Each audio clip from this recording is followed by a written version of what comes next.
Here's a question for you. What do the numbers 3, 30, and 18,649 mean to your business? 3 is the number of years Wholesaler Mastermind Schedulers has been helping wholesalers achieve more appointments and spend less time doing it. 30 is the number of employee schedulers that we have. Yes, you heard right, employee schedulers, not independent contractors. And 18,649 is the number of appointments we've set so far in those last 3 years. If you're looking for a professional scheduling service to help you fill your calendar, check us out at wholesalermasterminds.com or wmmschedulers.com. Wholesalers, how many of you really think that you're in sales? You know, sometimes I speak to coaching clients, to audiences that I work with, and sometimes folks deny the fact that they're in sales because, wholesaling isn't really sales, right? I mean, yeah, you're selling product, but you're building relationships with financial advisors, but you're not really selling. To which I say, lovingly, bunk. So today we've brought in someone from far away who's very up close and personal in the sales world, and I think you're going to enjoy it a whole lot. Welcome to the only podcast on the planet dedicated to exploring the art, science, and lifestyle of wholesalers and their leaders. This is the new Wholesaler Masterminds radio show. I'm your host, the founder of Wholesaler Masterminds, Rob Shore. Wholesalers, welcome back to the new Wholesaler Masterminds radio show. Wholesaler's Tony Hughes has 30 years of sales leadership experience and holds personal and team sales records that have never been broken. He's ranked by Top Sales Magazine as the most influential person in professional selling in Asia Pacific and teaches modernized selling within the MBA program at the University of Technology, Sydney. He's an award-winning blogger and the most read LinkedIn author globally on the topic of sales leadership. He has 180,000 followers. If you've been out to LinkedIn, you would see he has an amazing volume of content for you to consume. He's been on the Salesforce World Tour 2017. He appears, if not all, most continents on our planet. And today, he's with us from Australia. Tony Hughes, welcome to the new Wholesaler Masterminds radio show. Hey, Rob. Thanks for inviting me onto the show. Really looking forward to talking with you today. It's delightful to have you here, sir. So you are a 35-year veteran of the sales trenches. I thought what we could do today is really get a little bit granular on the core beliefs of true sales professionals. And what happened, wholesalers, so you can understand how we got here today. I was reading one of Tony's articles, and he was diving down on these 8 ways in which great sales professionals, these beliefs that they have about how they approach clients and prospects. And I thought we could go through some of those 8, and there's going to be some side streets that we follow as well. But wholesalers, let me read you from the first sentence that got me on this topic today. Real sales leadership is helping someone achieve a far better state of affairs and doing it with the belief of a or an, and then there's 8 of them. And the first one, Tony, is an evangelist. Tell us more about being an evangelist as a true sales professional. Well, the thing to me is that selling is first and foremost really the transference of belief. So for any of the wholesalers that are really listening to this, you've got to truly believe in the value that you provide the people that you serve. And if you don't have belief in the company that you work for, the products that you represent, and the people that you work with, it sounds provocative, but you really need to go and find something else to do, because you can't be authentic. You can't really transfer belief unless you're a true believer yourself. So it's a fundamentally really, really important thing. I remember my very first ever sales role in business-to-business selling. This is a long time ago. It was back in the days of radio paging, but but I passionately believed in the ability for me to help someone truly achieve a far better state of affairs in the way that they were running their business. So having an evangelical belief in what you do is the foundation of everything. Yeah, I think any one of us that has been encountering an evangelist of any kind, religious based or not, they just have a way of capturing what they say and how they say it, and it just leaves no room for error, that they believe it down to the tips of their toes. Is that about right? Yeah, and all of us in our lives have encountered somebody that's seeking to influence us, but we don't believe them. I don't know whether people that are listening to this have seen that incredibly brilliant movie Walk the Line about Johnny Cash's life, but there's a scene in that movie where he finally gets an interview to record his first record at a recording studio, and he's playing gospel music, and the producer stops him halfway through and just says, "Look, have you guys got anything else?" And Johnny Cash actually gets quite indignant and says, "Well, why? What's wrong with our music?" And the record producer, and this is a true story, just looked at him and said, "I don't believe you." And he asked him to play something different, and Johnny Cash then played, a really dark song. That one that goes, "I Can Hear the Train A-Comin'," that was famous for Folsom Prison. And it was a dark song, but he played it with real conviction. So, people sense whether we believe or not in what we're doing, whether we genuinely have their best interests at heart. Really, really important premise for selling. And part of what you were speaking about kind of overlaps on the second core belief, which was the passion of a lover, which is an interesting framework for a true sales professional. Tell us kind of, as you wrote that, what were you thinking about that brings out that descriptor of a true sales professional?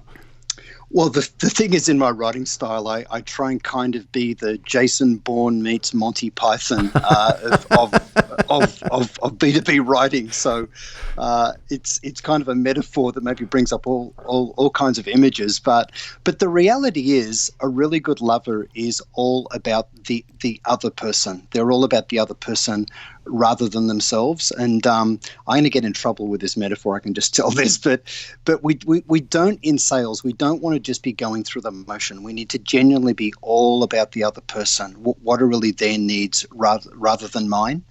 And we need to be really, really passionate about them having a great experience. Passion as well as belief. So we really need both. And, we're talking about the sort of analogy of an evangelist previously. We don't want to be one of those annoying tele-evangelists in what we're doing, right? But we want genuine passion for the difference that we can make in their lives. And, it's true for our customer and for our customer's customer, which is especially important for a wholesaler.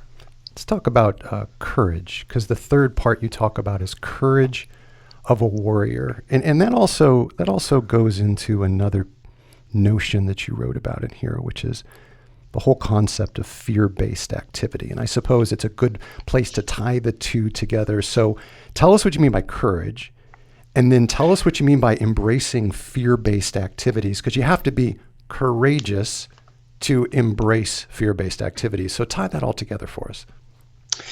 Yeah, so there's a really dangerous trend that I see in the world of selling all over the globe, whether it's in Asia Pacific, Europe, or in North America.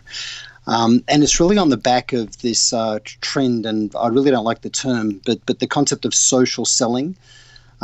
People have adopted the false notion that people don't really answer the phone anymore. I'll just get busy in LinkedIn and social media. I'll send emails. And the thing that I believe has really crept in is people have developed the reemergence of sort of the fear of the phone. They treat the phone like it's covered with spiders. And the reality is the very first original social selling tool was absolutely the telephone. So, whether it's fear or bad habits, but people need to pick up the phone again. They need the right mindset. They need to embrace the things that they fear the most, which is typically the rejection of another person. And they need to get on the front foot with what they're doing. So call reluctance, is a real thing. And most people think that, they go, yeah, I had call reluctance when I first started out in my sales career, but I've overcome that. But I think every single one of us has an inbuilt bias against picking up the phone and actually calling someone. So we absolutely need that level of courage, and we need the courage to really be honest with people. We need to be committed to a process of integrity with everybody that we work with, rather than trying to tell people what they want to hear. I think many people have a very flawed definition of selling. It really is the strategy and process of helping the other person achieve a far better state of affairs. It's the strategy and process of helping people make a buying decision that's in the best interest of both parties. Really important for people to be committed to doing business that's good for their employer as well as being good for for their client or wholesaler, the people that they're working with as a wholesaler. Tony, I want to go back to something that you said, because if listeners like me might have gotten a little short-circuited on something you said, because I want to explore it a little bit. I heard you say, I believe I got this about right, that people are under the impression, perhaps that wasn't your exact word, that folks are picking up the phone less. They're answering the phone less, hence I should call less. And I know that in the world we live in, ask any internal wholesaler that's banging out the phone calls all day long, external wholesalers trying to get appointments with advisors. They are, facing a very real dilemma that, virtually most calls they're trying to make, if not many, most, they're just rolling right over to voicemail. So help us kind of bridge that gap between your statement that you think it's more perceived than real, and my perspective from what I hear from our clients that it's actually as much real as perceived. Help us bridge that gap. Well, we're approaching the tipping point where there's more mobile phones on the planet than there are people. And a lot of people now are starting to get even more than one mobile phone, one for the personal life and one for business. They carry that thing around with them, and the notion that people don't answer the phone is just not true. So if someone's managing an existing relationship, then it's easier to make the call because we know the person. But when we're doing brand new business development, we're trying to break through to new people to really grow an account or a book of business. People can have, in essence, just a fear of the phone and just think, well, I'll just send emails and I'll leave a voicemail, and I don't want to leave too many because it'll seem like I'm being a pest.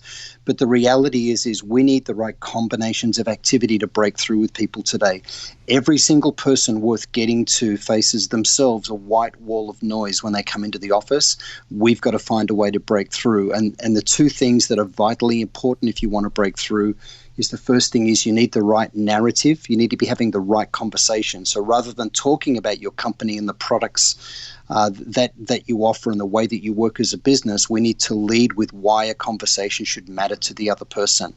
In essence, lead with that point of how we think we can help them or how they have the opportunity to achieve a far better state of affairs. And then we need the mindset and the right level of activities that enables us to break through, and that's all about combinations. That's the topic of my next book that's coming out this Christmas, Combo Prospecting.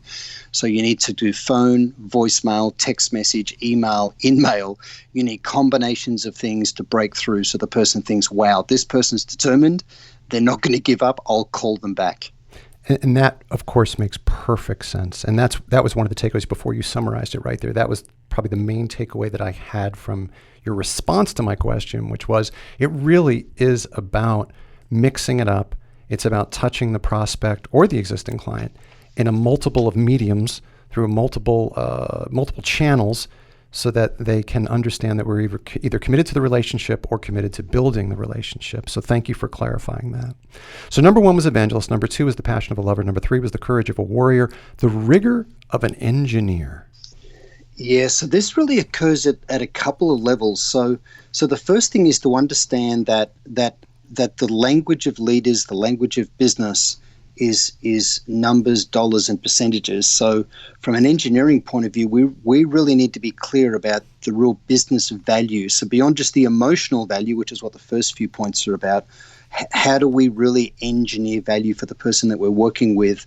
And then in the way that we reach them, we need to engineer that engagement. So the thing we can do today is there's no need to ever really do a cold call. It's so easy to warm a call up. So the thing an engineer does is they really think about strategy and process really well. So every wholesaler should be absolutely, before they do any outreach with anybody, getting on LinkedIn, doing their research, finding a way to get an introduction, finding context. And the thing we must avoid is trying to friend people as a strategy. I really believe that running outreach with somebody and beginning with, how's your day been, for example, the person's thinking, I don't even know you. This is obviously a salesperson that's calling me. So we need to not have friending strategies. We need to focus on the value in conversations, but think about, how do we engineer this? How do we help engineer value for them? And how do I engineer engagement? There's a phenomenon going on LinkedIn. I'm going to go off on a side street for a second, but I know how deeply immersed in LinkedIn you are, and I want to discuss it with you for a hot second. I probably get 3 or 4 outreaches that I know started with LinkedIn. Now, my email address is prominent on LinkedIn, so you don't necessarily have to go through LinkedIn to get to me, right, via an in-mail or something. And I get these blind requests to pitch a product, a blind request to engage in my business, a blind request to quote unquote help me.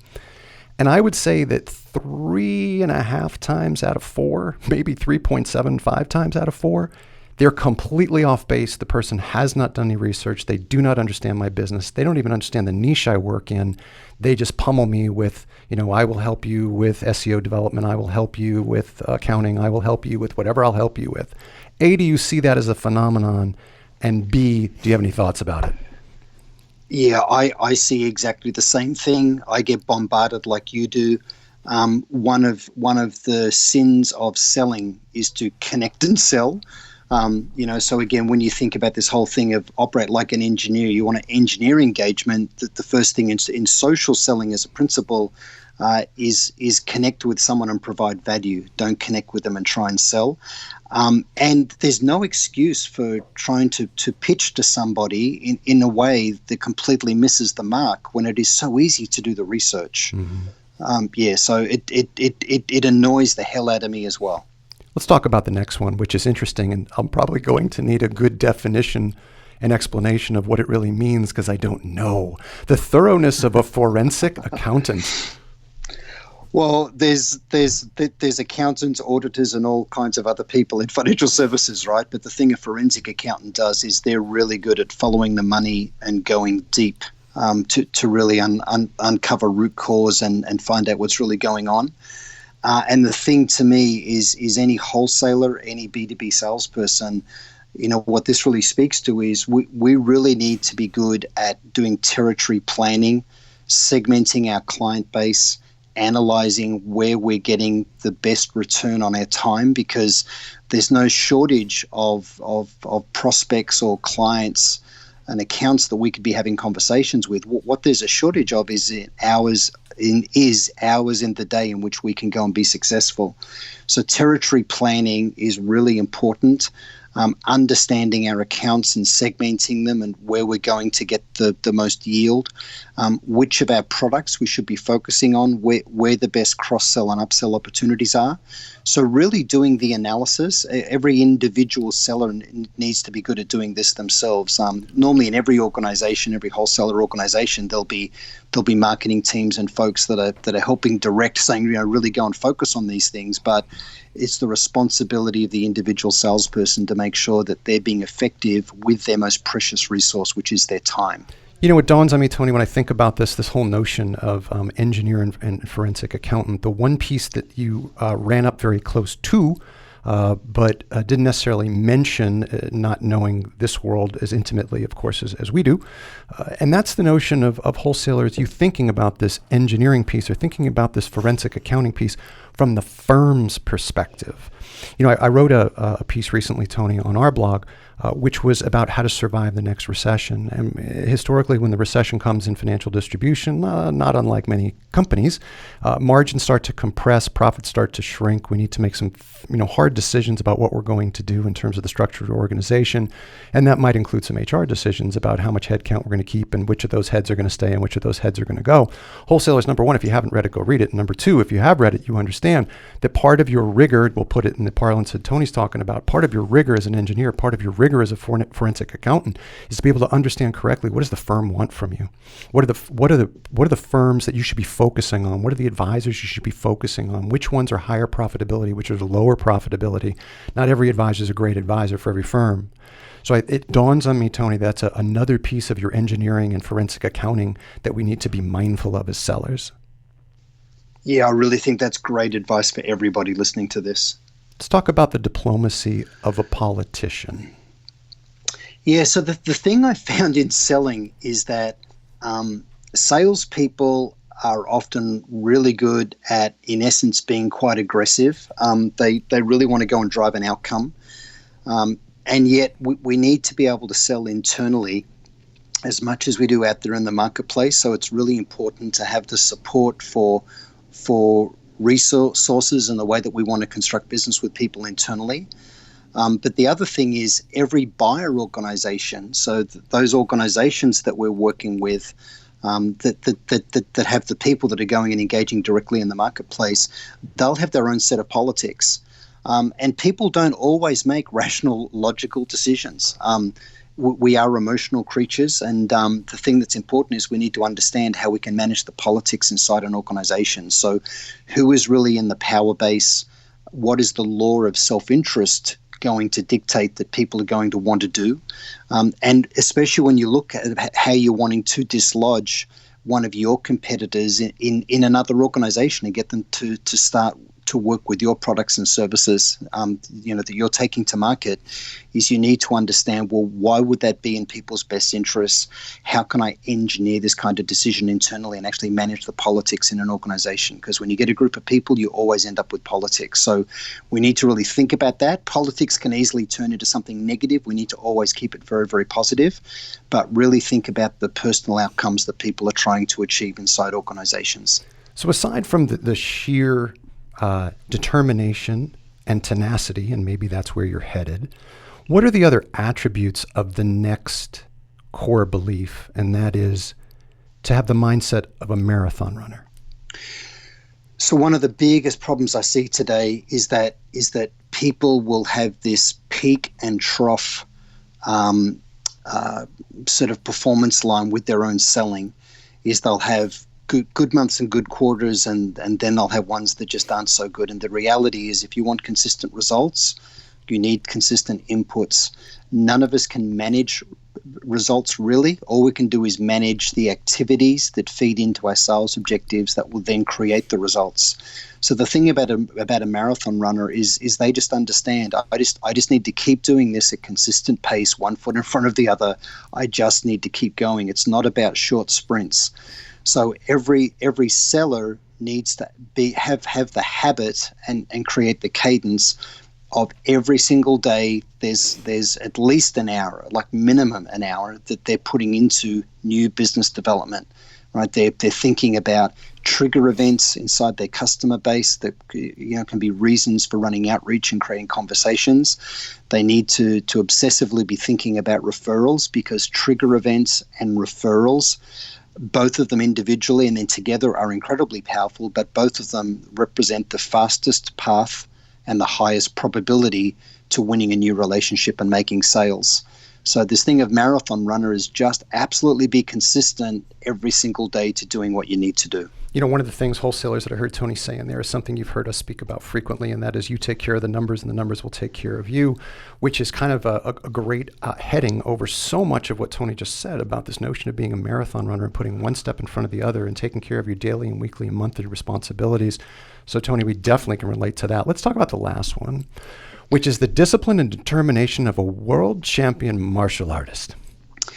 Yeah, so I actually did karate in my younger years, And the amazing thing about martial arts is it's about hours and hours and hours and hours of just getting basic things right. In the terminology of American football, this whole thing of being able to block and tackle well. And you just spend endless amounts of time making sure you do those basic things so masterfully. And the reality is everywhere I go in the world, I'll see people who are allegedly great salespeople, and when they get a basic question like, "What do you guys do?" They really tend to fumble the ball. So we need to do basic things really well. We have to have a narrative down pat. We need to understand how to use the tools at our disposal. It blows me away how many professional sellers don't understand how to configure LinkedIn properly, for example, which is a basic tool of trade. Or they're not using their own CRM within their organization effectively. So things like LinkedIn and CRM, and one of the things that makes my head explode is the number of people I call, and on their cell phone, you'll end up with the phone company's automated voice that says, this is going to turn your message from voice to text, and you've got 10 seconds or something. You think, why hasn't this person configured their voicemail? And when I ask the person, they go, I haven't been able to figure out how to do that or change it, to change my settings. And you go, this is incredible. No tradesperson would ever, imagine a builder coming to your house and not knowing how to sharpen their tools. You'd go, why would I even engage this person? So the whole thing of a disciplined martial artist is just over and over and over again, do those basics incredibly well. Just make sure that you can do them instinctively well. Wholesalers, if you haven't guessed, there's a pretty good reason why Tony has 180,000 followers on LinkedIn. His book coming out again is Combo Prospecting. If you need to know more about Tony, or maybe thinking about having him join one of your next meetings, please visit WMM Speakers, WMMspeakers.com. Tony Hughes, I don't even know what time it is there, but whatever time it is, thank you for taking the time out of your day or night to be with us. I certainly appreciate it. Rob, I really enjoyed it, and thanks for having me on.